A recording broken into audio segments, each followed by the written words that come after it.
இன்னும் குளிக்கலையா? குளிக்கல. ஒழுங்கு மரியாதையா போய் குளிச்சுட்டு வா. குளிர்துப்பா. உனக்கு மாலை போட்டதே குளிக்கிறது தான்டா. ஒழுங்கு மரியாதையா போய் குளிச்சுட்டு வாடா. நான் போயிட்டு வர வாலி குளிச்சுட்டு வரணும். A few moments later. டேய், நீ இன்னும் குளிக்கலையா? நான் குளிக்க பார்த்தல. டேய், போய் குளிடா. போடா, குளிடா. அப்பா நாளைக்கு குளிக்கிறோம்பா. டேய், குளிடா. இதுக்குதான் மாலை போட மாட்டேன்னு மாலை போட்டு குளி வைக்கிறான்னு. ஐயப்பா நான் காப்பாத்துப்பா.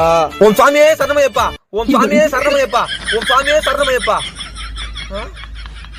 நான் நினைல ஒருவேளை ஐயப்பா காப்பாத்திட்டாரா? ஓம் சுவாமியே சரணமையப்பா. நீ குளிடா. கேமரா ஊத்துறதுக்கடா குளிக்க சொன்ன.